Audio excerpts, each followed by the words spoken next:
páni, samozrejme 20 rokov v živote človeka je mnoho, ale 20 rokov v živote národa nie je zase tak mnoho. A 20 rokov znovu obnovenej Slovenskej národnej strany je dosť. Aj z toho titulu, že týchto 20 rokov uplynulo skoro na deň presne, bolo to 7. čiže zajtra by bolo presné výročie, 20. výročie znovu obnovenia činnosti Slovenskej národnej strany. Slovenská národná strana samozrejme aj touto konferenciou slávnostnou pripomenula znovu obnovenie svojej činnosti. Nie je náhoda, že sa stretávame tu v Komárne, pretože Slovenská národná strana ako jediný politický subjekt na Slovensku od samého počiatku znovu obnovenia svojej činnosti 7. marca roku 1990 mala v svojom programe ako jediná osamostatnenie Slovenska od federácie. Samozrejme, tento sen, tisícročný sen slovenského národa sa nám splnil 1.1.1993 a sme šťastní, že sme boli pri tom od samého počiatku. Či už priamo vo federále, kde sme veľmi tvrdo bojovali za to, aby sme mali. No tak, to je orol tatranský, aby ste vedeli, že to nie je nejaká maďarská sliežka menom Turul. Toto je orol tatranský, viete, ktorý máme v znaku. Nie je to náhoda. Myslím, že by si mal trošku neskúšať, aby prebral ani podpredsedničku nejak. Takže skutočne aj vo federálnom zhromaždení sme robili všetko preto, aby sme navodili tú atmosféru to, že slovenský národ túži mať samostatnú, suverénnu Slovenskú republiku.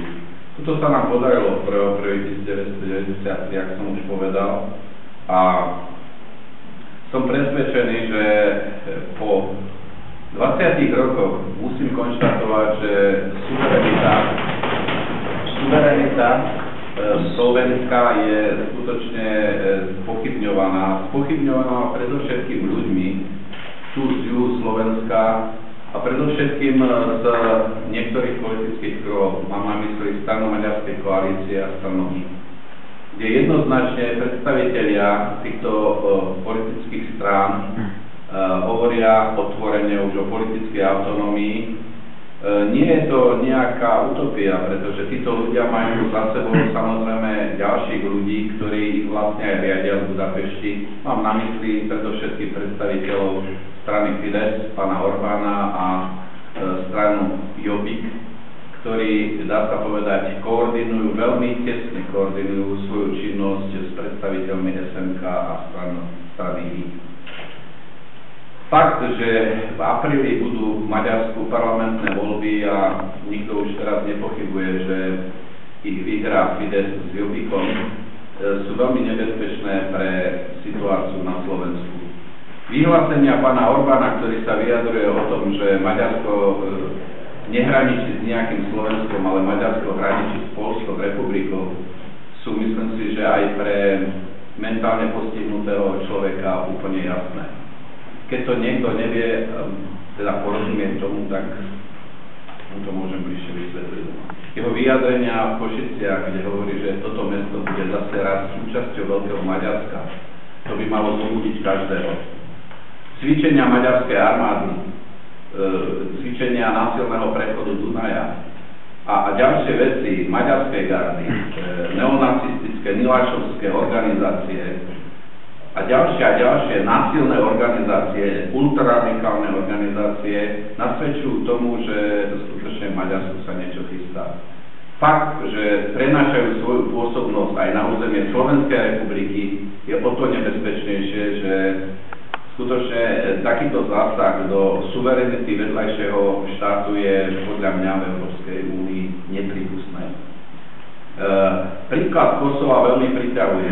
Dunaj sa veľmi tešil napríklad nad faktom, že Kosovo získalo samostatnosť a hovoril o určitých paralelách. Neviem, čo tými paralelami myslel, ale my sa domnievame, že myslel paralelu samozrejme zase s Južným Slovenskom, kde cez referendum by mohli získať v prvom kroku politickú autonómiu Južného Slovenska a v druhom kroku zase referendum a osamostatnenie Južného Slovenska. Presne tak, jak sa to stalo v Kosove. A chcem zdôrazniť, jak som už povedal aj v svojom referáte na slavnostnej konferencii, že takéto niečo sa už udialo pred viac než 50 rokmi v Sudetoch. Tam tiež Henleinovci najprv chceli autonómiu, potom chceli osamostatnenie, no a potom prišla anexia celých Čiech a Moravy. Takže pokiaľ Slováci nechceme dopadnúť tak, jak dopadli treba Srby v Kosove, tak by sme mali skutočne robiť všetko preto, aby naša politika viedla proti tejto maďarskej herezii. A Slovenská národná strana určite takúto politiku bude robiť. Aj napriek tomu, že všetci do nás bijú, všetci prepáčením nás vykresľujú, neviem jakých rozstrašných farbách. Najnovšie prijatie vlasteneckého zákona vyhlo vlnu neprianíkov a nepriateľov vlastenectva a vôbec ľudia, ktorí sa zosmiešňujú slovenské štátne symboly, slovenskú zástavu, slovenský znak, štátny znak, slovenskú hymnu. A bohužiaľ je smutné, že to robia aj niektorí riaditelia slovenských škôl. Tak to je niečo pre mňa nepochopiteľné a títo ľudia to sú asi nejakí satanisti alebo ani neviem, jak by som ich nazval. Je to veľmi smutné, keď člen nejakého národa sa hanbí za svoje štátne symboly. Teraz na olympijských hrách vo Vancouveri všetci s cťou niesli slovenskú zástavu, všetci športovci zo Slovenska. Hokejisti, keď vyhrávali, tak celé Slovensko bolo pomalované s štátnymi symbolmi, zástavami, respektíve slovenským štátnym znakom a všetci boli hrdí. A nejaký riaditeľ, ktorý má vychovávať naše budúce pokolenie, ktoré by malo riadiť tento štát, sa vysmieva z týchto symbolov. Je to hanba. Sa mi zdvíha žalúdok nad týmito ľuďmi. Ďakujem, pán predseda.